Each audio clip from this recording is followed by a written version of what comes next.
Hello my dear students, I am Saurabh Kumar Pandey. तो एक general discussion कल हमने कुछ चर्चा की थी। थोड़ा और कुछ मुद्दों पर बात करते हैं इस वीडियो में। देखो, जो बिगिनर बच्चा है, कोचिंग तैयारी को लेकर या कोई एग्ज़ाम उसको देना है, तो जो बिगिनर बच्चे हैं वो किस तरह से सही डिसीज़न लें तैयारी करने का, या जिन बच्चों को समय ज़्यादा लग रहा है वो कैसे निर्णय करें, क्या करना है क्या नहीं करना है। पहले थोड़ा सा मैं आपको सराउंडिंग के बारे में बता दूं कि जैसे अब कोचिंग इंडस्ट्री की बात है, 13-14 साल से अगर मैं पढ़ा रहा हूं, या 7 लाख प्लस तो ऑनलाइन ऑफलाइन मिला के स्टूडेंट हो ही चुके होंगे जिनको पढ़ाया गया होगा इतने समय में।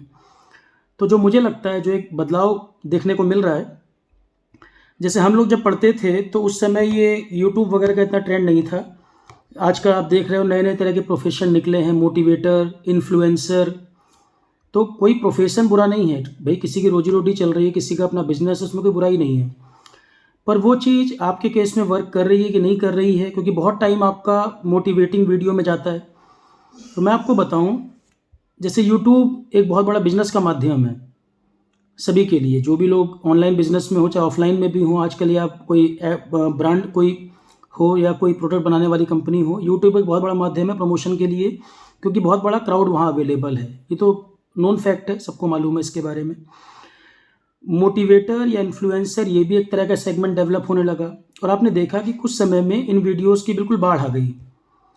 क्योंकि हुआ क्या है, जो नया बच्चा है, जो बिगिनर है, जिसको करियर के बारे में कुछ आइडिया नहीं है, हर किसी को एक शॉर्टकट सा चाहिए, या किसी को चाहिए कि दिन भर कोई मोटिवेट करता रहे।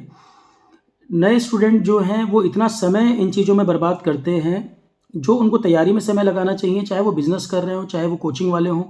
जो समय उनका अपने गोल पर होना चाहिए, बहुत समय उनका इन वीडियो में बर्बाद होता है। मोटिवेटर इन्फ्लुएंसर भी जो हैं, अपनी पर्सनल लाइफ में चाहे वो खुद डिमोटिवेट हों, पर आपको वो मोटिवेट कर रहे हैं, और आपको मोटिवेट कर रहे हैं क्योंकि वो उनका प्रोफेशन है, उनका वो बिजनेस है, उससे उनको रेवेन्यू आ रहा है, और उसमें कोई गलत बात नहीं है। कोई अपना बिजनेस कर रहा है, उसमें कोई गलत बात नहीं है। गलती कहाँ पर है कि आप किसी की बात को ब्लाइंडली फॉलो करने लग रहे हो, गलती यहाँ पर है।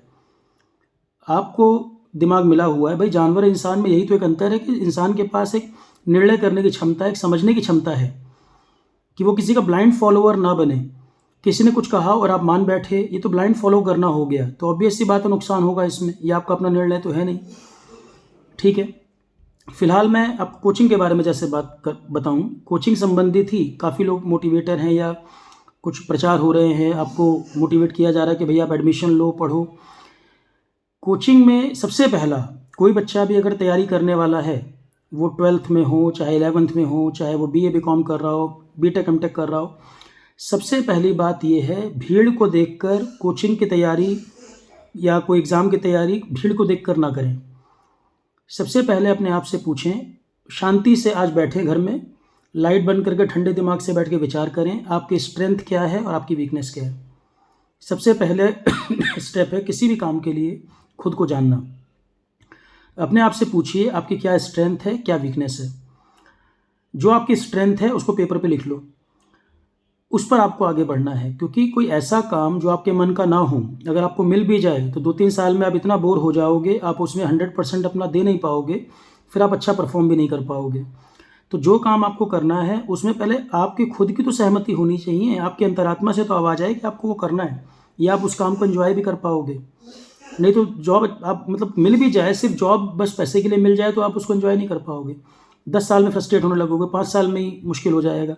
फिर आप कहोगे मैं यहाँ से यहाँ स्विच कर देता हूँ, ये कोर्स कर लेता हूँ, बीच में जॉब छोड़ के कुछ और कर लेता हूँ। बहुत सारे ऐसे क्वेरी आते हैं कि सर मैं 2 साल कर चुका, अब मेरा मन नहीं लग रहा, मैं किसी और जॉब में जाना चाहता हूँ, जॉब छोड़ के कुछ और तैयारी करना चाहता हूँ। ठीक कंपनी में भी कर रहे हैं तो भी छोड़ना चाहते हैं। तो सबसे पहला काम ये है कि बैठकर ठंडे दिमाग से, जो बच्चे भी अभी कॉलेज वगैरह में हैं, तैयारी का प्लान कर रहे हैं, या कोई स्टार्टअप करने जा रहे हैं, कुछ भी काम करना है लाइफ में, कभी भी निर्णय करने हैं, पहले ठंडे दिमाग से बैठकर अपनी स्ट्रेंथ सोचो कि क्या आप उतनी मेहनत करने को तैयार हो। एक चीज़ मैं आपको क्लियर कर दूं, शॉर्टकट जैसी कोई चीज़ नहीं है। शॉर्टकट सिर्फ बेवकूफ़ बनाने का तरीका है। शॉर्टकट जो होता है उसका क्या मतलब है, आपने कोई चीज़ कर रखी है, आपको रिवीजन करना है, उसमें वो चीज़ हेल्प कर देगी, पर वो चीज़ पहले आपने पूरी मेहनत उस पर की हो, तो कम टाइम में आप कोई मैराथन सेशन, कोई वीडियो आप देख सकते हैं, रिवीजन सेशन देख सकते हैं। पर आप सोचो कि आप बिगिनर हो और पूरी चीज़ आपने जानी नहीं, सिर्फ 200 क्वेश्चन के भरोसे आप एग्ज़ाम देने चले गए यूट्यूब पे वीडियो देख के, किसी ने कह दिया बस ये वीडियो देख लो पूरी लक्ष्मीकांत खत्म, पूरी हिस्ट्री खत्म, वो सिर्फ ब्लफ है, बेवकूफ़ बनाने का तरीका है, व्यू बढ़ाने का तरीका है। और ये आपकी नासमझी है कि आप उसी पे बिलीव करके चले जा रहे हो। उनका तो बिजनेस है और आप उस पर बिलीव करके चले गए तैयारी करने, उसी से पढ़ के एग्जाम देने चले गए। ठीक है, तो सबसे पहला तरीका, अपने आप से बैठकर सोचें कि मेरी स्ट्रेंथ क्या है। भीड़ को देखकर भीड़ का हिस्सा नहीं बनना। कोचिंग में बहुत लोग आते हैं, 80-90% लोग कोचिंग को चलाने आते हैं, कोचिंग को पैसा देते हैं जिससे कोचिंग चले, हज़ारों करोड़ का बिजनेस तैयार हो जाए। 10% क्राउड ही सिंसियर क्राउड होता है। जब ज्वाइन करते हैं सब सिंसियर होते हैं, 3 महीने जब बीत जाते हैं उसके बाद 50% बचते हैं, और 2-3 महीने बीतते हैं 20% बचते हैं। एग्ज़ाम तक आते आते 10 ही % सिंसियर कैंडिडेट हैं और वैकेंसी ऑलरेडी कम है। ठीक है, तो सबसे पहले निर्णय आपका खुद का होना चाहिए। अगर तैयारी करनी है तो आप मानकर चलें शॉर्टकट नहीं है, आपको ठीक से पढ़ना पड़ेगा, पूरा समय देकर पढ़ना पड़ेगा। उन एग्ज़ाम की तैयारी एक साथ कर सकते हैं जिनका 80% सिलेबस सिमिलर हो, पर ऐसे एग्ज़ाम जिनका बहुत ज़्यादा सिलेबस अलग अलग है उन सबकी तैयारी एक साथ करना अपने पैर पे कुल्हाड़ी मारने के बराबर है। समय भी खराब होगा, पेपर नहीं निकलेगा। ये अप्रोच जिन लोगों ने फॉलो की है उनसे बैठकर बात भी कर सकते हैं, या वो लोग वीडियो देखेंगे तो कमेंट में बता भी सकते हैं, ताकि और बच्चे मिसगाइड ना हों, नुकसान ना करें। हमेशा मैं इस बात को बोलता हूँ, 80% सिलेबस मैच कर रहा है उन एग्ज़ाम की तैयारी कर सकते हो। ज़्यादा वेरिएशन है, सब कुछ नहीं पढ़ पाओगे एक ही बार में, तो उनके चक्कर में ना पड़ें। अपने आप से विचार करना है, भीड़ को देखकर हिस्सा नहीं बनना। तैयारी कर रहे हैं गेट यूएससी, दे रहे हैं बैंक का पेपर, तैयारी कर रहे हैं बैंक की, फिर तुरंत कह रहे हैं आईएएस दे देता हूँ, कोई कह रहा है इंजीनियरिंग सर्विसेज आईएएस एक साथ दे देता हूँ पेपर दोनों का। ये बिल्कुल बेवकूफ़ी का काम है, कोई सिर पैर नहीं है इस बात का। ठीक है, पर दिक्कत क्या है, मोटिवेटिंग वीडियो देख लेते हैं कि तुम्हें तो एक ही सीट चाहिए, तुम फोड़ डालो, बर्बाद कर दो, आग लगा दो एग्ज़ाम में। कुछ नहीं होता आग लगाना, ये करना। जैसे ऐसे आगे बढ़ोगे समझ आ जाएगा कि कुछ आग लगाना तोड़ना फोड़ना नहीं होता। नॉर्मल तरीके से आराम से चलते रहो, स्टैटिक तरीके से धीरे धीरे करके अपना चीज़ें अचीव होती जाएंगी। ये जो तोड़ फोड़ मचाना, आग लगा देना, तबाही मचा देना, ये सब बकवास बातें हैं, टाइम की बर्बादी, और होना कुछ नहीं है। वो 10 मिनट आपको बड़ा अच्छा लगता है, जैसे मूवी देख के निकलते हैं तो 10 मिनट आप उसी हीरो के पोज में बने रहते हैं, ये उस तरह की चीज़ है। एग्ज़ाम को एक दिन की तैयारी नहीं तोड़ फोड़ मचा रहे हो, ये आराम से कंटिन्यूअस रहते हुए तैयारी करने की बात है। 1 साल तैयारी चलनी है, और 1 साल अगर तैयारी चलनी है, या 8 महीने तैयारी चलनी है, 6 महीने तैयारी चलनी है, आराम से पढ़ते हुए। जो इस तरह के थंबनेल, आग लगा दो, तबाही मचा दो, सिर्फ बर्बाद बकवास बात है, और आपको कोई इसका आउटपुट नहीं मिलना। पर ये आपको इनकरेज बड़ा करता है, 10 मिनट बड़ा अच्छा लगता है पढ़ के आपको सुन के, और उसमें ऐसा कुछ भी नहीं मिलता। जब वो पूरा वीडियो भी देख डालते हो उसमें ऐसा कुछ नहीं मिलता, आग लगाना, तबाही मचा देना। और जो आपको सिखा रहा है कि फोड़ दो तोड़ दो, वो खुद क्यों नहीं अचीव कर लिया? उसने खुद इतना बड़ा क्या अचीव कर लिया 10 साल में, आप उससे भी तो पूछिए। या उसको दिन भर वीडियो बना के ऐसा क्यों बच्चों को करना पड़ रहा है कि तबाही मचाओ, आग लगाओ, ऐसा क्यों बोलना पड़ रहा है? नॉर्मल तरीके से क्यों नहीं हो सकती चीज़? ठीक है, तो सबसे पहले कैची चीज़ों से बचो। और मैं आपको बताऊं, मार्केटिंग और एडवर्टीजमेंट इस समय ऐसे अलग लेवल पे पहुंच गया है, बच्चों को बेवकूफ़ बनाने का तरीका भी है और बच्चे बेवकूफ़ बन भी रहे हैं। कई लोग तो बेवकूफ़ बनना डिज़र्व करते हैं क्योंकि वो अपना दिमाग लगाना नहीं चाहते, ओवर स्मार्ट बनने के चक्कर में गड़बड़ कर देते हैं, ज़्यादा समझदार हो गए हैं, लोगों से डिस्कस नहीं करेंगे, बात नहीं करेंगे, उसके बारे में आइडिया भी नहीं है, और मतलब कुछ भी, बस कोई चीज़ देखी और एकदम से अट्रैक्ट हो गए उस बात से, विचार नहीं किया, सोचा नहीं क्या करना है क्या नहीं करना। जैसे मैं आपको बताऊं एडवर्टीजमेंट एक अलग लेवल पे कैसे पहुंच गया है, आप एक ध्यान देना। कई सारी कोचिंग्स, पहले आप देखते थे मोटिवेशनल वीडियो बीच में बहुत आने लगे थे, अब आप देख रहे हैं ज़्यादातर लोग अब मूवी का रूप ले लिया है। मैं किसी को भी क्रिटिसाइज़ नहीं कर रहा हूँ, मूवी बनाना कोई बुरी बात नहीं है, एंटरटेनमेंट के लिए है। हर कोई अपना बिजनेस कर रहा है, हर किसी को अधिकार है अपने बिजनेस को आगे बढ़ाए, इसमें कोई बुराई नहीं है। पर आप अगर उनके लिए कस्टमर हैं तो आपको सोचना है कि क्या वो प्रोडक्ट मेरे लिए है या नहीं है। और उसमें सबसे बड़ा जो तड़का है, हिंदुस्तान में एक बहुत बड़ा तड़का लगाया जाता है इमोशन के नाम पर। इमोशन तो हर व्यक्ति में, जो इंसान है उसमें इमोशन तो है ही। तो इमोशन एक सॉफ्ट चीज़ होती है पकड़ने के लिए। चाहे पर्सनल रिलेशन में लोग बेवकूफ़ बनाते हों, चाहे फैमिली में बनाते हों, चाहे कोचिंग वाले हों, चाहे कंपनी वाले हों, इमोशन एक चीज़ है बेवकूफ़ बनाने के लिए। दूसरा बेवकूफ़ बनाने के लिए है रिलीजन का नाम ले लो। तीसरा बेवकूफ़ बनाने का तरीका है देश के नाम पर बेवकूफ़ बना दो, नेशनलिटी के नाम पर। तो कई तरीके, कई लेवल हैं बेवकूफ़ बनाने के, अलग अलग क्राउड को बेवकूफ़ बनाने के अलग अलग तरीके हैं। राजनीति की बात होगी तो धर्म की बात होगी, नेशनलिज्म की बात होगी, बिजनेस की बात होगी, जैसे कोचिंग की बात हो तो इमोशन बीच में इन्वॉल्व कर दो। कहने का मतलब, और यहाँ मैच्योर क्राउड है, जैसे जेई नीट के बच्चे हैं, अब वो मैच्योरिटी के उस लेवल पे तो नहीं है जो 24 साल का बच्चा हो। भाई एज मैच्योरिटी की डेफिनेशन नहीं है, कई बच्चे 12th में ही बहुत मैच्योर हो सकते हैं, पर मेजॉरिटी क्राउड जो है उनके जो एक्सपीरियंसेस हैं, हम मेजॉरिटी की बात अगर करें तो 24-25 साल का बच्चा एक 17-18 साल के बच्चे से ज़्यादातर मैच्योर हो सकता है।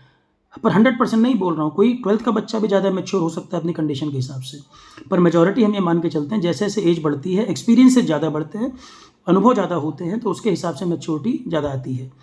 मैं इसलिए हर शब्द को क्लैरिफाई करता चल रहा हूँ क्योंकि आजकल एक ट्रेंड है कि वीडियो में से सेलेक्टिव एक बात निकाल लेना।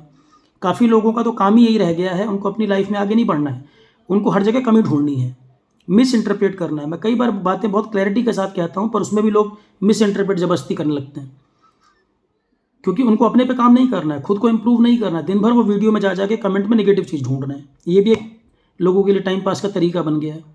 इतना टाइम है लोगों के पास आज के कम्पिटिटिव माहौल में। तो मुद्दा जो मैं आपको बता रहा था, आजकल मूवीज़ वगैरह का एक तरीका आपने देखा होगा, कई मूवीज़ ऐसी हैं या वेब सीरीज़ होंगी जिसमें जेई और नीट जैसे रिलेटेड चीज़ों पे बात होगी। कुछ आप देखोगे सिविल सर्विस से रिलेटेड है, कल्चर है ना एक मशरूमिंग का, कि किसी ने एक फार्मूला लगाया और वो हिट हो गया तो एकदम से बाढ़ आ जाएगी उसी तरह की। जैसे पहले लोग एमबीए कर रहे थे, सब एमबीए कर रहे थे, बीटेक कर रहे हैं, सब बीटेक कर रहे हैं। अब एक नया ट्रेंड हुआ है मूवी के माध्यम से मोटिवेट करना। कोई मूवी दिखाई और आप उसमें ऐसा कुछ दिखा दिया, इमोशनल टच डाल दिया कि काफ़ी बच्चा जिसको तैयारी का नहीं पता, कंपटीशन के बारे में नहीं पता, उसका प्लान नहीं था और वो उस चीज़ के लिए तैयार भी नहीं था, मूवी देख के मोटिवेट हो गया, एडमिशन ले लिया। आप कभी देखना मूवी में जो दिखाया गया वो रियल चीज़ है क्या? क्या वो रियलिटी है? रियल लाइफ में सबके साथ वो हो जाएगा क्या? एक व्यक्ति की कहानी दिखा दी और उसके चक्कर में 10,000 लोगों ने एडमिशन ले लिए, वो 10,000 लोगों के साथ सेम कहानी घटेगी क्या? नहीं। हर किसी को अपने ऊपर वर्क करने की ज़रूरत है, खुद से पूछने की ज़रूरत है क्या करना है क्या नहीं करना है। मूवी देखकर ज़िंदगी चलेगी क्या? और कुछ नहीं, हो सकता है किसी को बात खराब भी लग सकती है कि सर मैं तो मूवी से ही मोटिवेट हो गया। मूवी का मोटिवेशन 10 दिन, 15 दिन, 1 महीने रहेगा। तैयारी 1 साल की है, 8 महीने की है, 10 महीने की है। मूवी आपको 10 महीने मोटिवेट नहीं करेगी। और जो आपकी लाइफ का गोल है, अगर आपके अंदर से था कि मुझे ये चीज़ अचीव करनी थी, तो क्या मूवी के मोटिवेशन से वो गोल अचीव होगा? वो गोल ही आपका सबसे बड़ा मोटिवेशन है। हम लोग जब तैयारी करते थे या 2010 से पहले अगर मैं बात करूं, जितना क्राउड सेलेक्ट हुआ है क्या मूवी देख के सेलेक्ट हुआ है? ये मोटिवेटिंग वीडियो यूट्यूब पे देख के सेलेक्ट हुआ है? उल्टा उन लोगों का टाइम ज़्यादा बचता था, ज़्यादा क्वालिटी स्टडी कर पाते थे, जो अब टाइम बर्बाद होता है फालतू चीज़ों में। और ये जो कोचिंग के दिन भर के प्रचार, दिन भर के मोटिवेटिंग वीडियो, और आजकल अगला लेवल है मार्केटिंग का, मूवी बनाना। मूवी बना के आपके माइंड को बिल्कुल हाईजैक कर लेना। आप उससे सोच ही नहीं पा रहे हो। आप सोचिए, आपके दिमाग में आप ऐसा परेशान हो जाते हो कि सर मेरा नहीं होगा तो क्या होगा? अरे क्या हो जाएगा नहीं होगा तो? जिसने तुम्हें धरती पे भेजा है तुम्हें सोच समझ के भेजा है। कोटा में इतने सुसाइड केस होते हैं, बच्चे तैयारी करते डिमोटिवेट हो जाते हैं, 10 साल तैयारी में लग जाते हैं। इसके लिए बहुत लोग जिम्मेदार हैं। सबसे बड़े जिम्मेदार आप खुद हो। किसी ने कुछ कहा, आपने मान लिया, 10 साल लग गए और आपको, आप सो के उठे नहीं कि 10 साल निकल गए। भाई आप एक इंसान हो, आपकी बुद्धि है, समझ आपको आती है कि भाई दूसरों का हज़ारों करोड़ों का बिजनेस है, और जो मोटिवेट कर रहे हैं कभी उससे पर्सनल टाइम लेकर जरा 2 मिनट बात करना।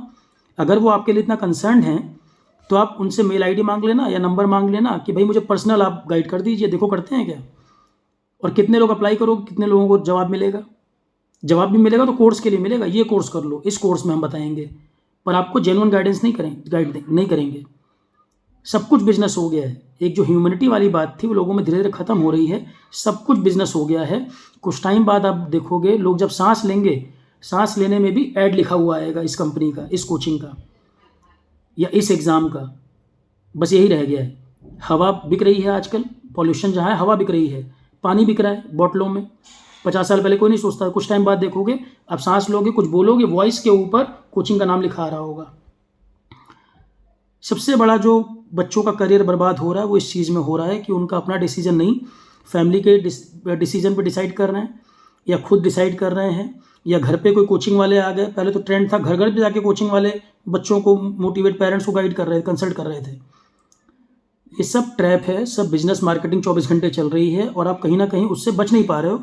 बहुत बच्चा तो इसको देख कर तैयारी की सोच रहा है। मैं खुद आरोहण को चला रहा हूँ, पर मैंने कभी किसी से नहीं कहा कि आप आरोहण ज्वाइन करो मत करो, मैं कभी नहीं बोलता। हमेशा मेरा पहला स्टेटमेंट होता है, पहले बैठकर अपना विचार करो। आपको तैयारी करनी है जिस एग्ज़ाम की, आज सिलेबस लेके बैठो, प्रीवियस ईयर पेपर देखो, और आप देखो कि आपको उसमें वो एंजॉय कर पाओगे कि नहीं। अगर आपको वो पढ़ना अच्छा लगता है तब तो तैयारी हो सकती है। आप एक बर्डन की तरह अगर उस चीज़ को मानते हो, तैयारी बिल्कुल मत करो। प्राइवेट जॉब करना भी बुरा नहीं है, एमटेक करना भी बुरा नहीं है, कोई मास्टर्स करना भी बुरा नहीं है। कोचिंग ने आपके दिमाग को ऐसा हाईजैक कर दिया है कि आप अल्टरनेट ऑप्शन को सोच ही नहीं पाते। बहुत समय इसी में निकल जाता है और ऐसा लगता है कि अपने आप जब ख्याल आता है कि मेरा इस एग्ज़ाम में नहीं हुआ तो क्या होगा, आपके अंदर एक डर आ जाता है, शरीर कांप जाता है आपका कि नहीं हुआ तो क्या होगा। रिजल्ट आया, बिल्कुल घबरा गए, घबरा के रोल नंबर डाल रहे हैं। अरे एक नॉर्मल एग्ज़ाम की तरह मानते, कॉन्फिडेंस के साथ रोल नंबर एंटर करते, होगा या नहीं होगा, और नहीं भी होगा तो क्या हो जाएगा, जीवन में क्या बर्बाद हो जाएगा। शरीर से अगर तुम ठीक हो, स्वस्थ हो, खुद अंदर से खुश हो मन में, तो एक वो जॉब नहीं भी मिलेगी तो जीवन में क्या बर्बाद हो जाएगा तुम्हारा। ये डर तुम्हारे मन में ऐसा कैसे बैठ गया। मतलब वो एक एग्ज़ाम तुम्हारी पूरी ज़िंदगी डिसाइड कर देगा आगे तुम्हें क्या होना है। तुमने एक इंसान का जब जीवन पाया था, बहुत चीज़ें हो सकती थी करने के लिए। आजकल ऑनलाइन की दुनिया में बहुत काम हो गए लोगों के पास। कोई हेल्थ इंस्ट्रक्टर बन गया है, कोई डाइट प्लानर बन गया है, बहुत तरह के काम हैं। कई लोग कुछ नहीं कर पाए तो मोटिवेटेड इन्फ्लुएंसर बन गए। बहुत तरह के प्रोफेशन है लोगों के पास। पर ये एक डर बैठ जाना मन में कि ये पेपर नहीं निकला तो मेरा क्या होगा। एक छोटे से एग्जाम के चक्कर में बच्चा घबरा रहा है, जेई नहीं बन पाया, कोई क्लर्क नहीं बन पाया, बिल्कुल घबराया घबराया हुआ, कांप रहा है शरीर। अरे क्या हो गया, उससे नहीं हुआ। जिसने तुमको धरती पे भेजा है, तुम्हारा इंतजाम करके भेजा है, वो ऐसा डर नहीं हो जाना चाहिए कांप जाओ, बिल्कुल बीपी शुगर बढ़ने लग जाए, तुम्हारा बीमार पड़ जाओ। वो नहीं हुआ तो क्या हो जाएगा, अपने आप से सवाल पूछो, क्या बर्बाद हो जाएगा। वो नहीं हुआ तो कुछ और हो जाएगा। पर वो घबराहट और बिल्कुल परेशान हो जाओ, ये नहीं होना चाहिए। ठीक है, तो एक तो मुझे आपसे यही बात करनी थी। एक मूवी ट्रैप चल रहा है चारों तरफ, मैंने जो पर्सनल फील किया, और मैं सब मूवी वूवी नहीं देखता। कभी कोई क्लिप किसी ने भेज दिया कि सर देखो क्या चल रहा है, या कभी स्क्रॉल करते हुए कुछ दिख गया।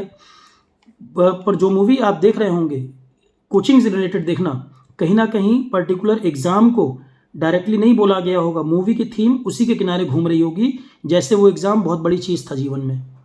चाहे वो जेई नीट की कोचिंग का कोई मूवी बना हो, चाहे वो सिविल्स के एग्ज़ाम की बात कर रहे हों, कोचिंग के लोग भी जुड़े हुए हैं। कुछ लोगों का पैसा लगा भी होगा, कुछ लोगों को प्रॉफिट भी मिलना होगा, कुछ होगा अपना जो भी इंटरनल हो। और इसमें कोई बुराई नहीं है, कोई बिजनेस कर रहा है, कोई बुराई नहीं है। आप अगर उसको फॉलो करके गलत ट्रैक पर जा रहे हो तो आपकी गलती है। कई बार मूवी देख के निकले, 10 मिनट बिल्कुल उसी हीरो को कॉपी कर रहे होते हैं। उसी तरह मूवी भी है। मूवी वगैरह को सिर्फ एंटरटेनमेंट की तरह देखें, उससे अपने करियर को मत जोड़ दो, क्योंकि वो मोटिवेशन कोई 10 महीने 12 महीने दिमाग में रहेगा, ऐसा नहीं। और मोटिवेशन आपका गोल अपने आप में सबसे बड़ा मोटिवेशन है। वो मूवी नहीं आती तो क्या आप तैयारी ना करते।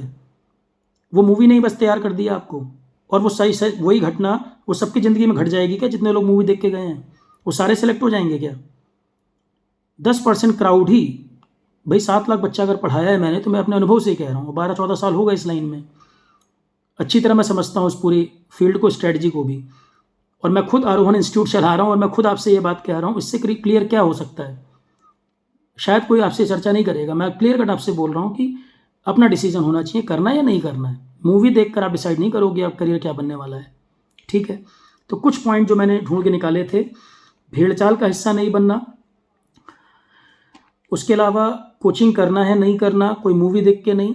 अपने आप से पूछिए, आपको लगता है आप सेल्फ स्टडी से कर लोगे, आप एक अच्छे स्टूडेंट हो, अपनी पढ़ाई से करोगे, अपने से कर लो। बस कोचिंग का काम क्या होता है, कोचिंग आपको एक पाथ बता देगी, एक डायरेक्शन दे देगी। जो काम आपको 6 महीने में लगेगा, कोचिंग वो 4 में कर सकती है। सिविल सर्विसेज की कोचिंग है, जो काम आप 2 साल में करते वो 1 में हो जाएगा। पर ऐसा नहीं होगा कि आपको एफर्ट नहीं करना पड़े, कोई स्पून फीडिंग नहीं होगी। दूसरी बात, ये मैराथन मूवी और इस तरह के मोटिवेटिंग वीडियो देखकर आपको ऐसा लगता है आप 100% कोचिंग पर डिपेंड हो चुके हो। ये बहुत खतरनाक चीज़ है। कोचिंग वाला तो आप एग्ज़ाम दे दोगे, वो आपसे इंटरेक्ट ही नहीं कर रहा। आप एडमिशन ले लो, इंटरेक्ट नहीं करते लोग। आप अपनी फ़ी रिफंड नहीं ले सकते हफ्ते 10 दिन 15 दिन के बाद। कुछ लोग हफ्ते भर में करते हैं, कुछ करते भी नहीं, इंटरेक्ट ही नहीं करेंगे, एंटरटेन ही नहीं करेंगे आपको। ये फॉर्म भरो, वो फॉर्म भरो, ये कागज़ लगाओ, इस तरह की चीज़ें। तो सबसे बड़ी बात यह है कि जो भी आपको काम करना है, कोचिंग मूवी देखकर कोचिंग डिसाइड नहीं होगी। आपको कोचिंग करना है नहीं करना, ये सवाल अपने आप से पूछना है। या उस एग्ज़ाम में रहना भी है, कुछ और करना है। 2 साल 3 साल बीत गए, डिसाइड कर लो कुछ और करना है। 5 साल 10 साल लगाने का कोई मतलब नहीं है। मैंने कल के वीडियो में भी ये बात कही थी। ठीक है, और ये ट्रैप में नहीं फंसना है। जो दिन रात के ये मोटिवेटिंग वीडियो मूवी वूवी उनका बिजनेस है, वो ठीक है। जो पर्सन तैयारी नहीं कर रहा, वो एंटरटेनमेंट के लिए देख रहा है, ठीक है, आप भी देख लो, सिर्फ एंटरटेनमेंट के लिए। इतना इमोशनली कनेक्ट मत हो जाओ कि अपना करियर उससे जोड़ दो। आपका गोल अपने आप में ही सबसे बड़ा मोटिवेटिंग फैक्टर है। हम लोग तैयारी करते थे या और बच्चे जो सेलेक्ट होते थे वो मूवी देख के थोड़ी सेलेक्ट हुए थे, ठीक है।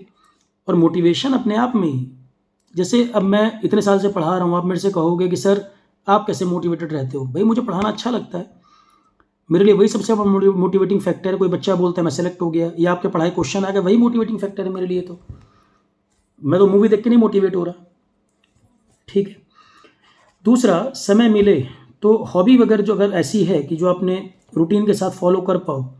अब क्रिकेट खेलना किसी की हॉबी है तो आज उसको नहीं मौका मिल रहा क्रिकेट खेलने का, पर कोई ऐसी हॉबी है, म्यूज़िक है या सिंगिंग है या कोई कुकिंग है, तो हॉबी का मतलब होता है जो खाली टाइम में आपको करना ठीक लगे, थोड़ा समय उसको दे सकते हो, आधा घंटा 20 मिनट, क्योंकि हॉबी वो चीज़ है जो आपको खाली टाइम में करना अच्छा लगता है, वो इनर हैप्पीनेस के लिए है। हॉबी परस्यू कर सकते हो।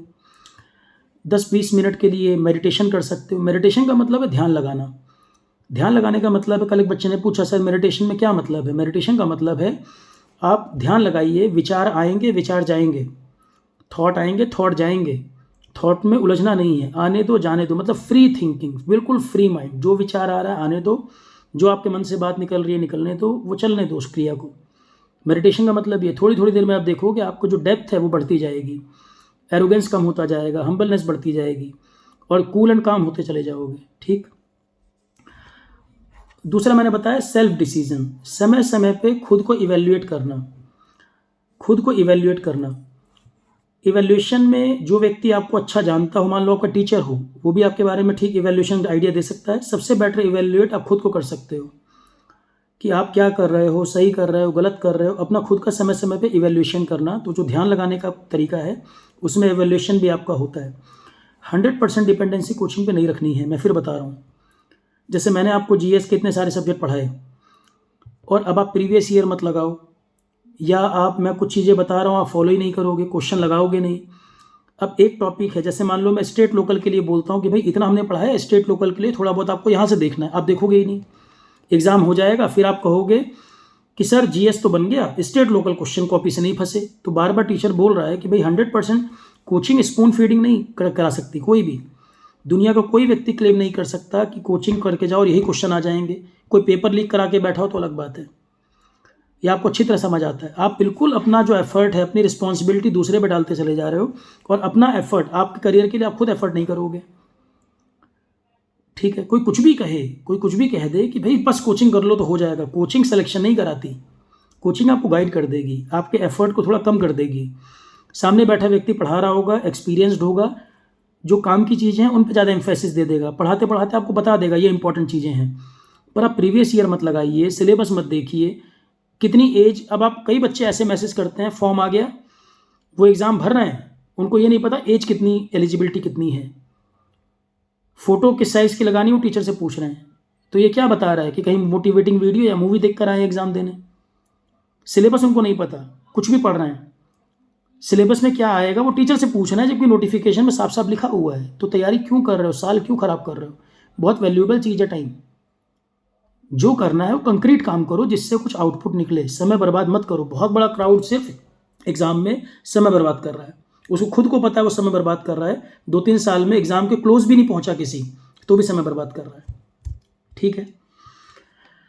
करेक्ट वे प्रिपरेशन करने का, सबसे पहले जो एग्ज़ाम देना है वो अपना माइंड खुद क्लियर करना, किसी के कहने से तैयारी नहीं करनी, और उसका सिलेबस देखना है उठाकर।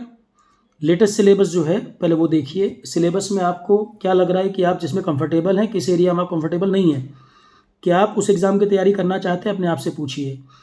उस एग्ज़ाम का पिछले 5 साल में ट्रेंड क्या रहा है, जिसकी तैयारी आप कर रहे हो 5 साल में ट्रेंड क्या रहा है, क्या उसकी वैकेंसी हर साल आती हैं, क्या वैकेंसीज में बहुत डिक्लाइन हो रहा है। एग्जाम्पल के लिए इंजीनियरिंग सर्विसेज, क्या उसमें डिपार्टमेंट वगैरह वो हैं जो पहले थे। ये सारी चीज़ें शुरू में एनालिसिस होनी चाहिए, 1 दिन 2 दिन 4 दिन लगा के विचार करो, देखो क्या वर्थ है उतना तैयारी करना, रिजर्वेशन में कितनी सीटें हैं, जनरल कैटेगरी कितना है, मेडिकल क्राइटेरिया वगैरह क्या है। ये सारी चीज़ें पहले एग्जाम में एनालिसिस करना, क्या वो पेपर हर साल आएगा, क्या मैं इतना टाइम इसमें दूंगा, वर्थ है, इतने ही टाइम में तैयारी करूंगा, क्या वो उतना सिलेबस कर पाऊंगा। ये सब सवाल पहले होने चाहिए शुरू में। किसी के थंबनेल और प्रमोशन करने से आप एडमिशन ले लो, को गलत है। अब जैसे मैंने कोई आरोहण पे बैच लॉन्च किया तो मैं इन्फॉर्म तो करूंगा ना कि ये बैच लॉन्च हो रहा है, जो बच्चा इसको करना चाहे वो कर ले, पर जो ज्वाइन कर रहा है वो जरा अपने आप से ये तो पूछ ले कि एक ही महीने में क्या वो पूरा जीएस रेडी कर लेगा, या वो 4-6 महीने और एग्जाम की भी तैयारी करना चाहता है, कोई और भी पेपर उसको देने हैं। ये सब निर्णय आपको करने पड़ेंगे, ये कोई और नहीं बताएगा वीडियो में। दूसरा, अदर अपॉर्चुनिटीज़ के रास्ते भी बंद नहीं करने। 2 साल 4 साल 5 साल तैयारी में लग गए हैं, 5 साल से भी ऊपर लग गया है, तो सोचें कि भाई क्या मैं एमटेक कर सकता था, क्या मैं मास्टर्स वाला कोई कोर्स कर लूँ, या कोई बीए बीकॉम वाले बच्चे हैं क्या वो बीएड कर सकते थे टीचिंग के लिए, क्या कोई और कोर्स है, टेक्नोलॉजी वाले कोई बच्चे हैं क्या वो एआई का कोर्स कर लें, मशीन लर्निंग कर लें, कोई कोडिंग लैंग्वेज सीख लें। अदर अपॉर्चुनिटीज़ को बंद नहीं करना है। कोचिंग साल 2 साल में आपके दिमाग को हाईजैक कर देती है, आप अपने इससे अलावा कुछ सोच ही नहीं पाते, समय खराब होता चला जाता है। तो अदर अपॉर्चुनिटीज़ को भी दिमाग में रख सकते हैं, एक्सप्लोर कर सकते हैं और नई चीज़ें क्या हैं। ठीक है, कई चीज़ों पे आपको पता लग जाएगा और करियर ऑप्शन क्या हो सकते हैं। ठीक है, तो माइंड ट्रैप जो हो जाता है आपको कोचिंग के चक्कर में, उससे निकलना है, उसमें उलझना नहीं है। सही समय पे देखना है कब तक मुझे इसमें रहना है, कब मुझे इससे बाहर निकल जाना है। और एक बड़ी बात, ये स्ट्रगल स्टोरी काफ़ी लोगों की एक आदत हो गई है और एक्सक्यूज़ बना लिया उन्होंने कि सर मेरी तो फैमिली कंडीशन बड़ी ख़राब है, मैं तैयारी नहीं कर सकता। कोई कहेगा कि किसी की स्ट्रगल स्टोरी सुने तो उससे बड़ा कनेक्टेड फील करने लगते हैं, अपने आप को बिल्कुल कमज़ोर मान लेते हैं। मैं हिंदी मीडियम से हूँ सर, मेरे 10th में नंबर नहीं थे, पता नहीं कौन कौन सी चीज़ें को स्ट्रगल से कनेक्ट कर देते हैं। फैमिली कंडीशन सही नहीं है सर, 4 साल हो गए, बड़ा फैमिली प्रेशर है। 140 करोड़ की जनता है, 80 करोड़ लोग फ्री राशन पे चल रहे हैं काम, आपको अच्छी तरह पता है, गवर्नमेंट कर रही है। आप 10th कर चुके, 12th कर चुके, ग्रेजुएशन कर चुके, अभी भी स्ट्रगल स्टोरी चल रही है। और स्ट्रगल किसका नहीं है, तुम मुझे ये बताओ, कौन स्ट्रगल नहीं कर रहा है? कोई व्यक्ति जो फिजिकली डिसेबल्ड है, स्ट्रगल तो उसकी लाइफ में भी है। कोई व्यक्ति सुबह घर से निकल रहा है और काम धाम करके रात को 9 बजे लौट रहा है, वो भी स्ट्रगल कर रहा है। एक छोटा बच्चा है 10th 12th में, वो भी स्ट्रगल कर रहा है। भाई 2% 4% क्राउड इंडिया में ऐसा है जो एलिट क्लास में है, जिसको प्रॉब्लम नहीं है, या पर उन लोगों की अलग प्रॉब्लम है। जो बहुत पैसे वाले लोग भी हैं, स्ट्रगल उनकी लाइफ में भी है, डिवोर्स हो रहे हैं, बच्चे किसी के साथ नहीं रह रहे, बहुत तरह के स्ट्रगल हो सकते हैं लाइफ में। सिर्फ पैसा ही एक स्ट्रगल ऐसा नहीं, हाँ पैसा एक इंपॉर्टेंट चीज़ है, पर स्ट्रगल तो कई फॉर्म में हो सकता है। तो हमेशा ये रोना रोना कि मैंने बहुत स्ट्रगल है मेरी लाइफ में, मैं कैसे कर पाऊँगा, दूसरे लोग तो बड़े खुश हैं और मैं स्ट्रगल कर रहा हूँ, सबने स्ट्रगल किया है। जो आपको पढ़ा रहे हैं, आईआईटी में पढ़ा रहे हों, चाहे कोचिंग में पढ़ा रहे हों, चाहे आपके पेरेंट्स हों, चाहे आप खुद, स्ट्रगल सबकी लाइफ में रहा है, उसका रोना दिन रात मत रो। बहुत टाइम आपको मज़ा आता है यूट्यूब पे वीडियो स्ट्रगल स्टोरी सुनने में। कुछ कुछ चैनल ना जो आपको बिल्कुल जोश से भर देते हैं, अरे इसने भी ऐसा स्ट्रगल झेला है। वो कुछ नहीं है, उनका बिजनेस है, उनके व्यू बढ़ रहे हैं, और स्ट्रगल स्टोरी सुना सुना के, इमोशन भिड़ा के आपको बेवकूफ़ बनाया जा रहा है। जैसे पिक्चर होती है उसी तरह से वो स्ट्रगल स्टोरीज़ हैं, पिक्चर की तरह एंटरटेनमेंट है वो। किसी का स्ट्रगल किसकी लाइफ में नहीं है भाई? स्ट्रगल तो सबकी लाइफ में, जो पैदा हुआ है धरती पर 365 दिन 24 घंटे, सब चीज़ फेवर में होगी क्या? अच्छी जॉब लोग, कोरोना में लोगों की चली गई, लोगों की डेथ हो गई, उनकी फैमिली स्ट्रगल नहीं कर रही। स्ट्रगल तो सबकी लाइफ में है। स्ट्रगल को रोना मत रो। जितने तुम्हारे पुराने स्ट्रगल रहे हैं वो ज़रूरी हैं तुमको मेंटली स्ट्रॉन्ग करने के लिए। तुम्हें ये लग रहा होगा अरे सर आप तो बड़ी अच्छी पोजीशन पे रहे हैं, आपकी लाइफ में स्ट्रगल नहीं रहा होगा। एक एग्जांपल मैं भी दे देता हूँ, मैंने आपको पहले ही बोला है, मैं जो बातें बोलता हूँ अपने अनुभव से बोलता हूँ। मैं लिखी पढ़ी बातें, किताबें, किसी और के अनुभव को मिक्स करके नहीं बोलता। जब मैं 10th पास किया था, मैं भी ट्यूशन वगैरह पढ़ाता था। क्यों इसे इसलिए बोल रहा हूँ, कई बच्चे होंगे सर हम फाइनेंशियली हमें दिक्कत है, कोई हमें सपोर्ट नहीं कर रहा। मैं 10th के बाद से होम ट्यूशन पढ़ाता था। भाई फादर मेरे 11th क्लास में जब मैं था तो रिटायर हो गए। बड़ी फैमिली थी, हम 8 भाई बहन, सबसे छोटा मैं। तो आप समझ सकते हैं कि मैं 10th जब मैंने पास की तब उस साल पिताजी का रिटायरमेंट हुआ। मैं खुद होम ट्यूशन पढ़ाता था। 4 किलोमीटर दूर एक होम ट्यूशन हुआ करती थी, वहाँ 4 किलोमीटर जाना, 4 किलोमीटर आना, पैदल। ऑटो का किराया भी अफोर्ड नहीं कर सकते थे, रिक्शा भी अफोर्ड नहीं कर सकते थे। लगता था कि ये पैसे बच जाएंगे तो कुछ और काम कर लेंगे। तो स्ट्रगल तो किसकी लाइफ में नहीं है? घर से पढ़ने में जाता था, मेरे घर से कनॉट प्लेस दिल्ली 8 किलोमीटर हुआ करता था। गवर्नमेंट बसेस चलती थी, किसी को अगर पता हो red line blue line Delhi में पहले चला करती थी। 5th क्लास से लेकर 12th क्लास तक मेरी एजुकेशन कनॉट प्लेस की है, जब सरकारी बस में लटक के जाया करते थे पढ़ने। स्ट्रगल किसको नहीं है? कोई फॉर्म भर रहे हैं, इंजीनियरिंग पूरी कर ली, जो कुछ किया, कभी ऐसा नहीं हुआ कि मतलब पापा को फॉर्म भरने जाना पड़ रहा है साथ, आजकल तो क्या है कि बच्चा जा रहा है तो साथ में पेरेंट्स भी जा रहे हैं। पापा ने बोतल टांग ली, मम्मी ने बस्ता पकड़ लिया है, बच्चा जो है वो थंब सिर्फ लगा रहा है, बाकी सब फॉर्म भी पापा भर दे रहे हैं। उसको भी बच्चे स्ट्रगल काउंट करते हैं। स्ट्रगल किसकी लाइफ में नहीं रहा?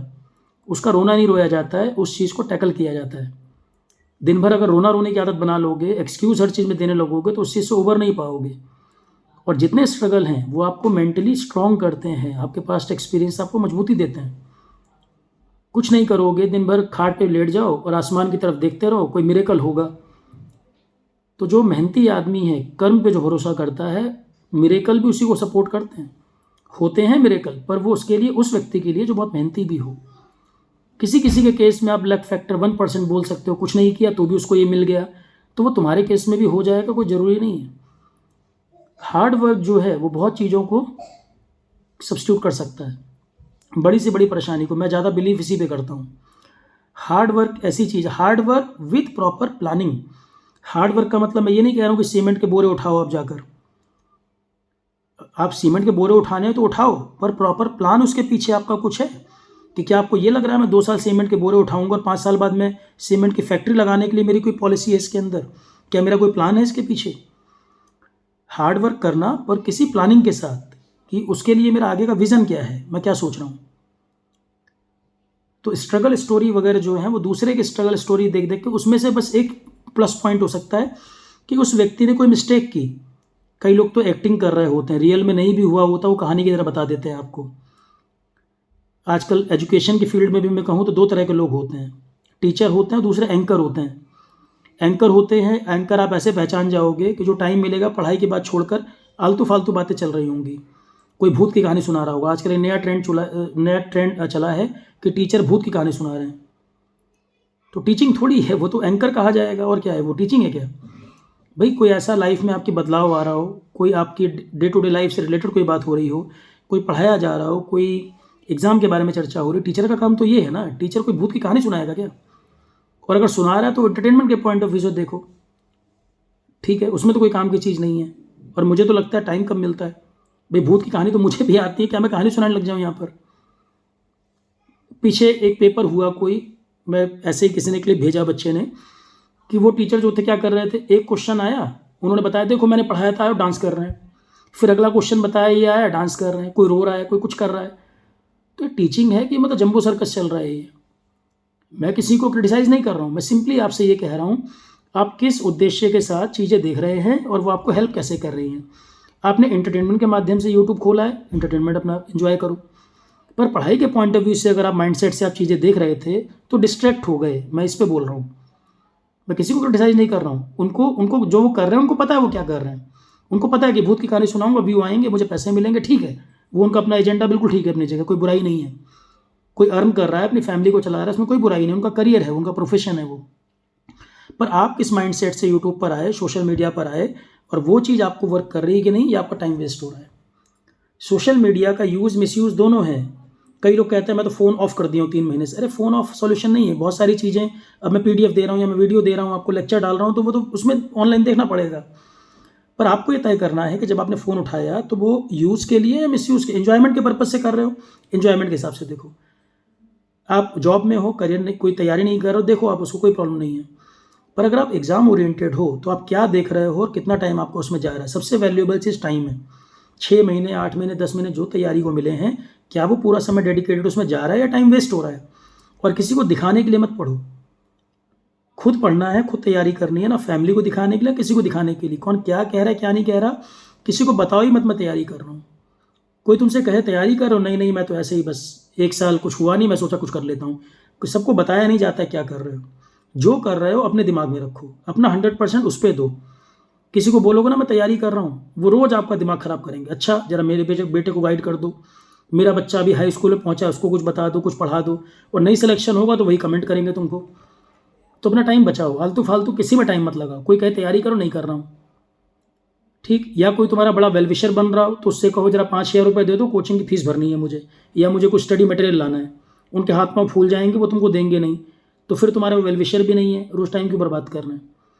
तुम्हारे पिताजी से या तुमसे कह रहे हैं तुम्हारा क्या हुआ, तुम सेलेक्ट हुए कि नहीं, तो जो तुम्हारे लिए इतना कंसर्न हो ना, तुम्हारे पेरेंट्स के अलावा, उनसे 5,000 10,000 मांग लो एक बार।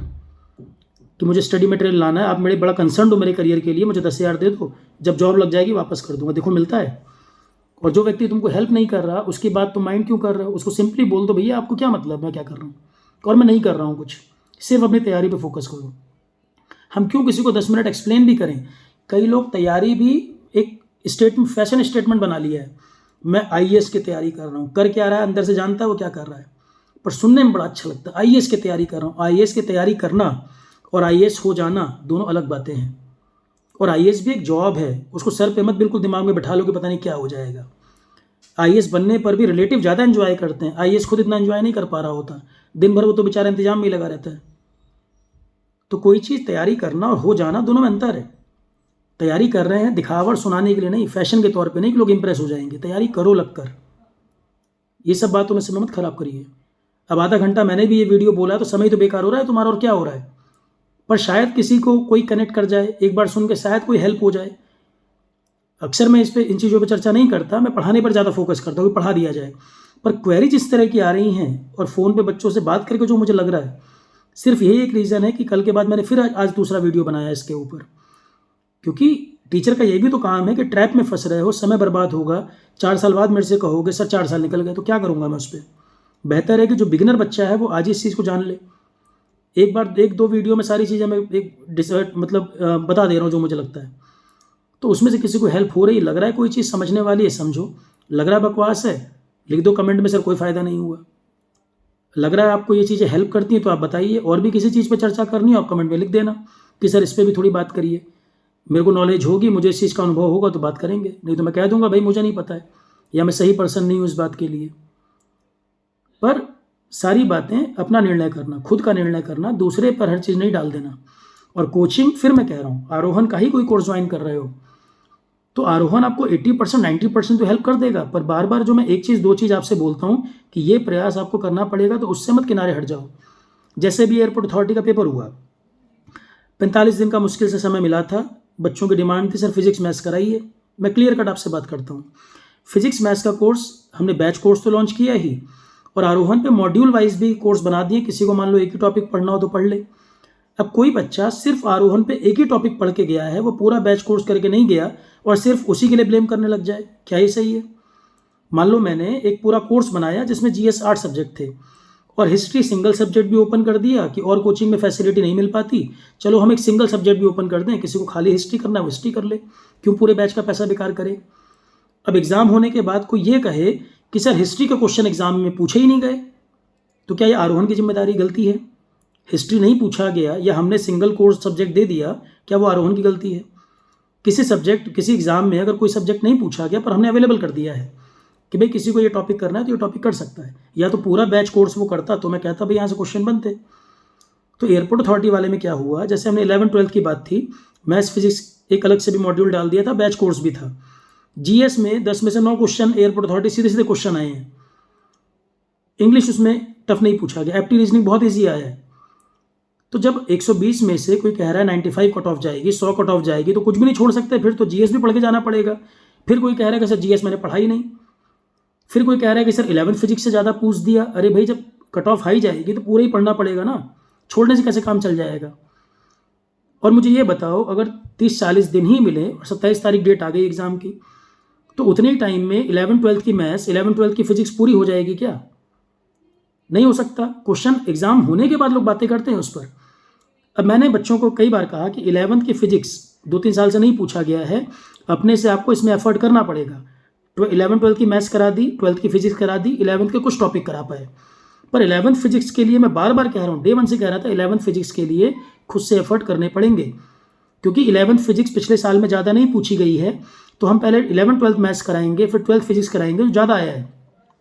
पर 11th फिजिक्स में आपको भी एफर्ट करना पड़ेगा, कुछ हम करा देंगे, क्योंकि उतने टाइम में पूरा पूरा कराया जाए पॉसिबल नहीं है। क्वेश्चन आने के बाद लगता है कि इजी आ गया कि टफ आ गया, पढ़ाते समय तो पूरा ही पढ़ाना पड़ता।